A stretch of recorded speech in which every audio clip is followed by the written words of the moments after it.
Okay, here I am all set. Pretend this is the entire cast on for the neck. This is the left shoulder, this is the right shoulder.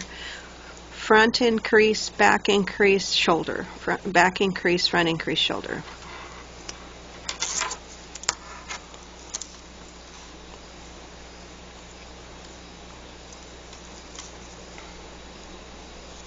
I'm using Imke's lifted increase. I'm going across the marker for the front. I'm going to pick up the purl bump, knit it, slip the marker,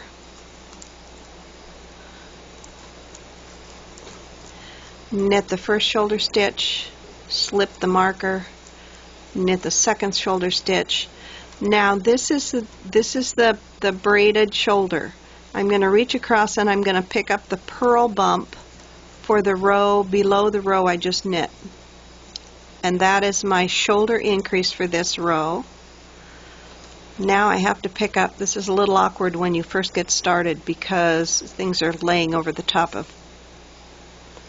I'm going to pick up the purl bump and oop, it's got to go across the marker. Sorry about that. I'm going to slip that marker.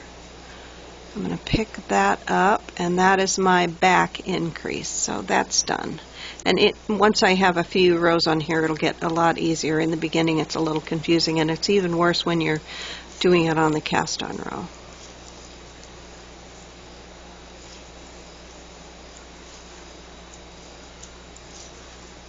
All right, I'm going to reach across the marker.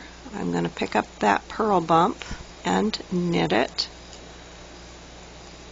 I'm going to knit the shoulder, slip the shoulder marker, knit the shoulder, and then I'm going to reach back and I'm going to get the purl bump for the row. I'm going across this stitch and catching the far shoulder stitch. I'm getting the purl bump for that column of stitches and knit it. Then I have to get, here we are, difficulty again. I've got to get the purl bump for the row before. Whoops, and of course it's got to be on the other side of the marker. Pull that marker across. Whoops. Escape artist. And knit it and knit the front. Now, you turn your work. I don't turn my work. So you will have to translate this to what you do. You're going to turn your work and purl across. The only increases you are making on the wrong side row, which is what this will be for you, is wrong side row, is the shoulder increase. So slip that marker, see I slipped the shoulder marker, those are the purple ones, slipped it, did the second shoulder stitch, and then I'm going to reach over and I'm going to pick up the purl bump one row down on the other side of the marker. And I'm going to knit it, and I'm going to knit all the way across to the next shoulder and do the same thing. If you have darts, if you are using short rows to shape the back, whatever you're doing is still going to be exactly the same. This is just changing raglan or contiguous, however you want to look at it, to a separation of increases so we get a better garment, a better fit on the ball of the shoulder. Plus it looks nice. That's always a plus. Okay, here's my second shoulder.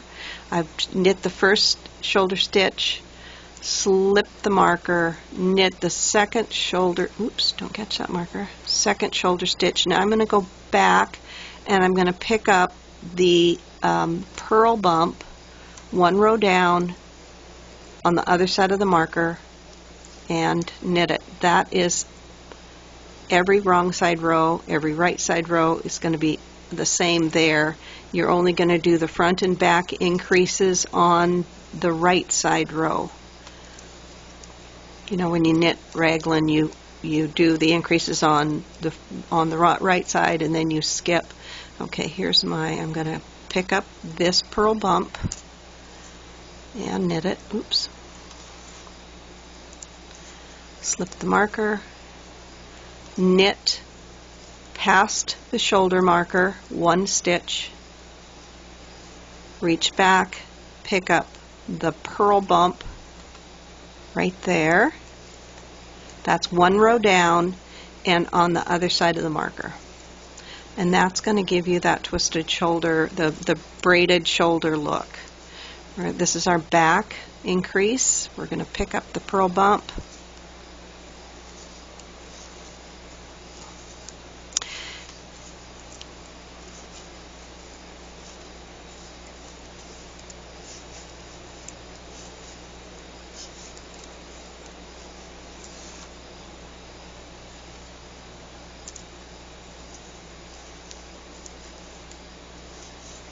Alright, here's my back marker. I'm going to step across that marker and pick the purl bump up and knit it. Slip the marker.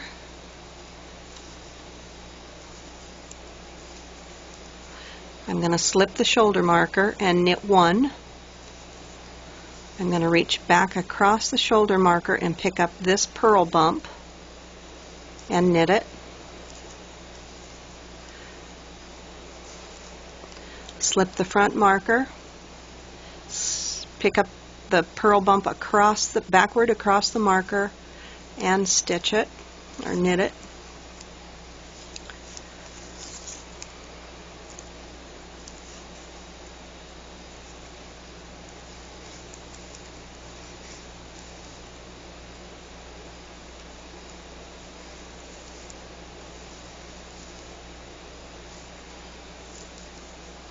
Here I am at the shoulder marker.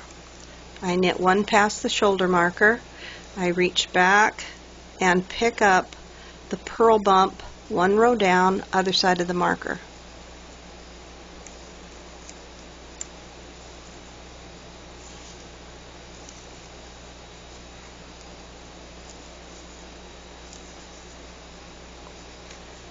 Knit past the back marker, slip the back marker, pick the purl bump up, knit it,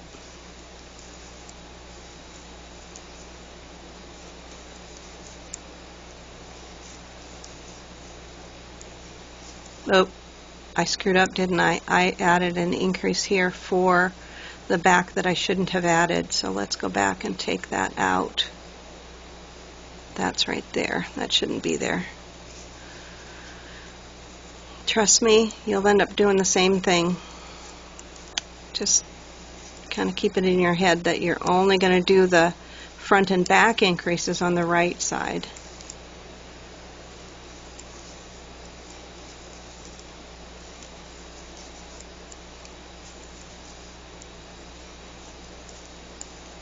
That's back marker. We're going to knit one stitch past the shoulder. Reach back and do that increase there.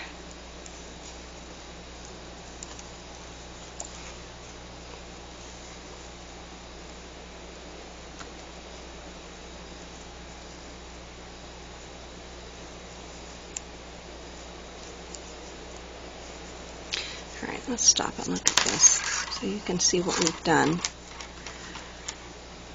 We have our back increases going there. Here's our braided shoulder, and there's the front. It's really simple to do, but that's what it looks like. When you reach the point where your shoulder measures the right distance from the point of one shoulder to the point of the other, that's when you're going to stop this set of increases on the shoulder line, and you're going to change this set of increases to be on the sleeve side to increase the cap of the sleeve, which will drop this line of increases straight down the front of the garment and straight down the back of the garment until you have sufficient here to make the circumference you need on your sleeve. It's really simple. And when you're done, you get that lovely shape that gives you room for your shoulder right there, which is really nice. I'm going to show you something other than that one, because that one I had to drop back because I screwed up. But this is what it looks like. This is the raglan part of the shoulder, and this is on the front. This is the piece that drops straight down for your arm. You can see how it shapes your arm. It really makes it nice. And there you have it.